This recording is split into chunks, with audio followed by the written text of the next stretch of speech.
नमस्कार बंधुरा, आमी सूचना आमार चैनल सूचना दिल्ली प्रिय रान्नाघरे आपनादेर सकलके स्वागत जानाई।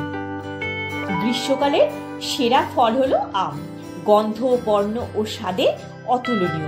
पाका आमेर साथे साथे काँचा आमो समान सुस्वादु। ग्रीष्मेर प्राककाले माने एई समय थेके बाजारे स्थान पाय काँचा आम। काँचा आम दिए टकेर डाल बानानोर जोन्नो निये नियेछि दुटो मीडियाम साइज काँचा आम। ভালো করে ধুয়ে নিয়েছি। প্রথমে আম দুটো কেটে নিচ্ছি। গোটার দিক থেকে গোল করে কিছুটা বাদ দিয়ে খোসা ছাড়িয়ে নিতে হবে। আপনারা পিলার দিয়েও করতে পারেন। মাঝখান দিয়ে দুভাগ করে লম্বা করে স্ট্রিপ করে নিতে হবে। মাঝখানে পাতলা মতো আটির অংশটা বাদ দিয়ে দিতে হবে, না হলে কষাটে স্বাদ লাগবে। আম দুটো কাটা হয়ে গেছে। মেজারিং কাপে 3/4 কাপ মুসুর ডাল নিয়েছি। এটা আনপলিশড ভাঙা মুসুর ডাল। আপনারা যেটা ইচ্ছা নিতে পারেন। একটা বোলে ডালটা নিয়ে ভালো করে ধুয়ে নিচ্ছি। যতক্ষণ না পরিষ্কার জল বেরোয় ধুয়ে নিতে হবে। একটা প্রেসার কুকার রেখে গ্যাসের ফ্লেমটা অন করে দিলাম। দিয়ে দিলাম পরিমাণ মতো জল, 1/4 চা চামচ হলুদ গুঁড়ো, 1/2 চা চামচ নুন। ভালো করে মিক্স করে নিচ্ছি। জলটা একটু ফুটে উঠলে ডালটা দিয়ে দিচ্ছি। ভালো করে মিক্স করে দিলাম। এবার প্রেসার কুকারের ঢাকাটা বন্ধ করে দুটো সিটি দিয়ে দিলাম। কুকারটা ঠান্ডা হয়ে গেছে। এবার সেদ্ধ করা মুসুর ডাল একটা বোলে নিয়ে নিয়েছি। গ্যাসের ফ্লেমটা অন করে একটা কড়া বসিয়ে দিলাম।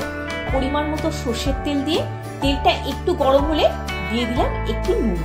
একটা স্প্যাচুলা দিয়ে একটু মিশিয়ে নিয়ে আমটা দিয়ে দিলাম। আমটা প্রথমে একটু নাড়াচাড়া করে নিচ্ছি। 1/4 চা চামচ হলুদ দিয়ে ভালো করে মিশিয়ে নিলাম। গরমকালে টকের ডাল দিয়ে ভাত আর আলু ভাতে কি ভালো খেতে লাগে, তাই না? দিয়ে দিলাম উষ্ণ গরম জল।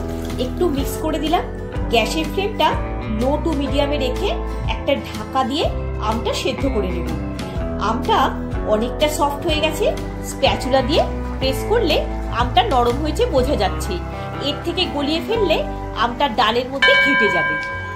তাই এই সময়ে আমটা নামিয়ে ফেলতে হবে। গ্যাসের ফ্লেমটা অন করে একটা ফ্রাইং প্যানে পরিমাণ মতো সর্ষের তেল দিয়ে তেলটা গরম হতে দিলাম।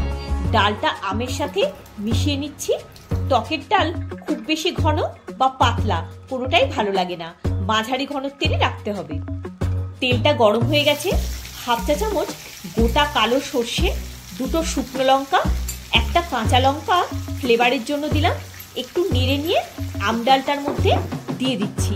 এইভাবে সাঁতলে নিলে ফ্লেভারটা ভালো হয়। একটু মিক্স করে নিলাম। স্বাদ মতো নুন আর 1 চা চামচ চিনি দিলাম। এবার ডালটাকে ভালো করে ফোটাতে হবে, না হলে জল কেটে যেতে পারে। ডালের সাথে আম দিয়ে সেদ্ধ করলে আমটা বেশি গলে যেতে পারে আর রংটাও অনেক সময় কালো হয়ে যায়। এইভাবে করলে ওটা হবে না। ডালটা বেশ ভালো করে ফুটিয়ে নিলাম। কনসিস্টেন্সিটা এই রকম রাখতে হবে। ঠান্ডা হলে একটু ঘন হয়ে যাবে। টকের ডাল রেডি। একটা ঢাকা দিয়ে 1 মিনিট স্ট্যান্ডিং টাইম দেব। এবার সার্ভ করে দিচ্ছি।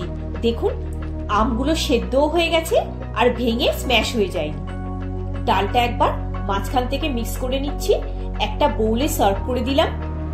গরমকালে লাঞ্চের মেনুতে টকের ডাল আপনারাও ট্রাই করতে পারেন, খুব ভালো লাগবে।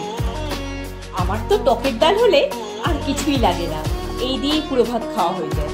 ভিডিওটা যদি ভালো লেগে থাকে একটা লাইক দিয়ে চ্যানেলটা সাবস্ক্রাইব করে পাশে থাকার অনুরোধ রইল। সবাই খুব ভালো থাকবেন, সুস্থ থাকবেন। দেখা হচ্ছে পরের একটি পর্বে। ধন্যবাদ।